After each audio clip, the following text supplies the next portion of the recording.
자, 그러면 문제 간단하게 보도록 할게요. 이렇게 여러분들 네 문제 멀티플 초이스 퀘션스로 구성이 되어져 있고요. 이렇게 또 6문제 매칭 문제로 나와 있습니다. 그래서 뭐 이따가 조금 더 자세히 문제를 볼 건데 뭐 객관식 문제 푸는 법, 매칭 문제 푸는 법 사실 파트 2랑 크게 다르지 않을 수는 있습니다. 다만 이 파트 2랑 이제 가장 큰 차이점이 있다면 파트 3는 대화체로 구성이 되어진다고 하는 거죠. 그렇기 때문에 티키타카를 잘 들어주셔야 된다고 하는 겁니다. 그래서 남자 한 명, 여자 한 명이 나왔을 때 그 상대방이 어떻게 얘기하는지에 따라서 정답이 되고 정답이 되지 않는 거 이런 것들은 파트 1과 또 비슷하다라고 생각하시면 될 거예요.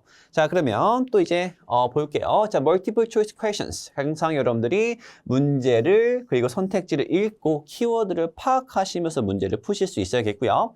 자, 그 다음에 오늘 거 같은 경우는 정답이 2개인 문제입니다. 물론 여러분들이 이 2개를 다 맞히실 수도 있고 하나만 맞히실 수 있을 텐데 뭐 파트 2 때도 설명을 드렸겠지만 기본적으로 맞는 건 맞게 해주고요. 혹시 틀린 건 틀리게 할 거니까 뭐 그런 거 걱정하실 필요는 없을 겁니다.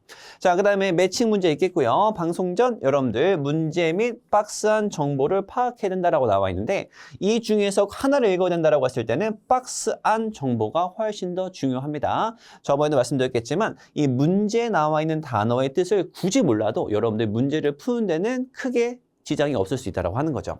자, 그 다음에 문제 번호 순서대로 정답이 나옵니다. IELTS 리스닝은 무조건 순서대로예요. 갑자기 21번 풀었다가 27번 풀었다가 22번 풀었다가 이럴 일은 절대 없다라고 하는 겁니다.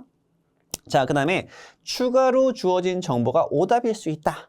라고 하는 거 역시 우리가 다른 파트에서도 설명을 드렸을 겁니다. 자, 그러면 이제 우리가 문제를 조금 더 자세히 보도록 할게요. 그래서 우리 2명의 푸드 사이언스 스튜던트에 대해서 듣게 됩니다. 그리고 Mary, 그 다음에 콜린이 나온다고 하는 거죠. 그래서 이렇게 남자, 여자가 나오는 거 요거 파악을 해두시고 남자가 얘기하는 건지 여자가 얘기하는 건지 또는 동의를 하는 건지 이런 내용들을 확인하시면서 문제를 푸실 수 있어야겠습니다. 자, 그러면 이제 21번부터 24번까지 볼 텐데요. 여러분들이 이제 20초 정도 시간이 주어지고요. 어떻게 보면은 10초씩 정도밖에 시간이 없다라고 하는 겁니다. 그렇기 때문에 빠르게 읽으셔야 되는 건데 역시 파트 2를 문제를 풀고 잽싸게 넘어가야 된다고 하는 거예요. 물론 여러분들 뭐 매칭 문제가 파트 2에 있었을 경우 좀 시간을 많이 잡아먹을 수는 있겠지만 여러분들이 최대한 빨리 과감하게 찍을 건 찍고 넘어오셔서 문제를 읽어주셨을 때 여러분들 정답률이 올라갈 수밖에 없다라고 하는 겁니다.